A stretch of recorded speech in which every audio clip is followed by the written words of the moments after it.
वो रात मेरी जिंदगी की सबसे तवील रात थी। बारिश ऐसे पड़ रही थी जैसे आसमान खुद रोता हो। मैं अपनी मोटर बाइक पर बैठा, हाथों में पुरानी फाइल थामे सोच रहा था, क्या वाकई एक सिपाही को इतना तन्हा होना चाहिए? रहीम, आज हिसाब होगा।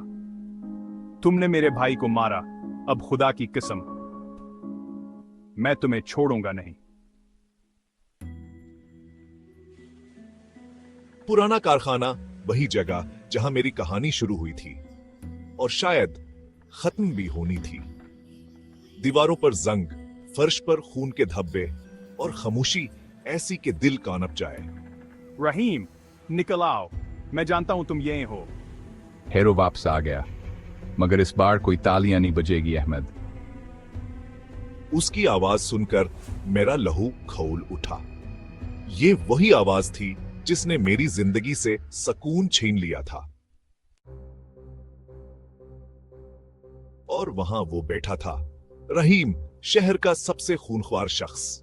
उसके साथ ज़ैन था, मेरा दोस्त, मेरा भाई, मेरा धोखेबाज। ज़ैन, तू भी। मुझे मुआफ कर दे अहमद, उन्होंने मेरी बहन को यरगमाल बनाया है, मैं मजबूर था। दोस्ती में मजबूरी नहीं होती ज़ैन। ये जंग तुमने नहीं, उन्होंने नहीं, मैंने चुनी है। वाह वाह, कैसी तकरीर है साबिक कैप्टन अहमद की। मगर अब तकरीर नहीं, फायर होगा।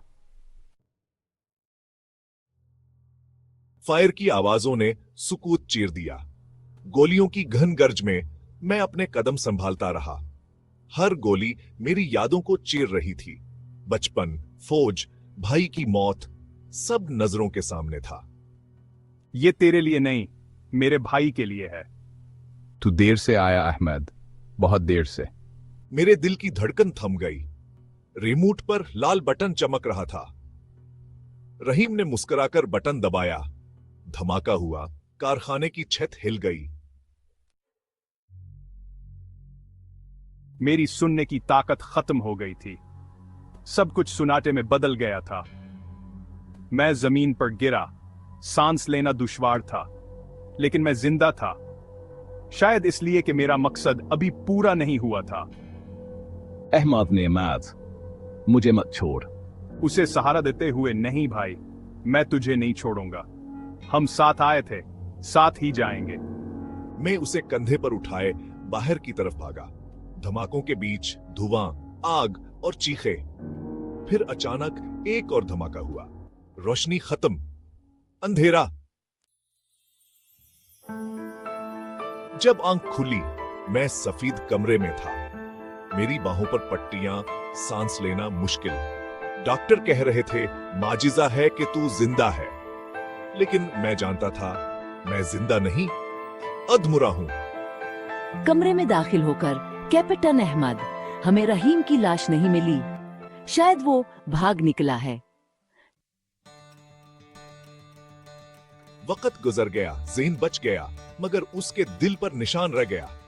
मैंने वर्दी छोड़ दी, मगर जंग नहीं। अब मैं कानून का नहीं, इंसाफ का सिपाही हूं। वो गली में बच्चों को खेलते देखता है, मुस्कुराता है। जिंदगी शायद कभी आसान नहीं होती, मगर एक बात मैंने सीख ली।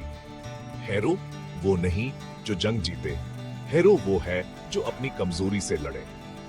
हर दिन, हर पल, आखिरी सांस तक। कैमरा आसमान की तरफ उठता है। बारिश दोबारा शुरू होती है। बारिश फिर पड़ रही है। शायद आसमान अभी भी रोता है, मगर इस बार मैं नहीं, क्योंकि मैं जानता हूं अहमद मरा नहीं। वो हर उस दिल में जिंदा है जो नाइंसाफी से लड़ता है। अगर आपको ये कहानी पसंद आई हो तो बराहे करम हाँ, वीडियो को लाइक कीजिए, हाँ, चैनल को सब्सक्राइब कीजिए। कमेंट में बताइए कि आपको कौन सा लम्हा सबसे ज्यादा पसंद आया और इस कहानी को अपने दोस्तों के साथ शेयर कीजिए ताकि वो भी जान सकें कि हेरो कभी नहीं मरते।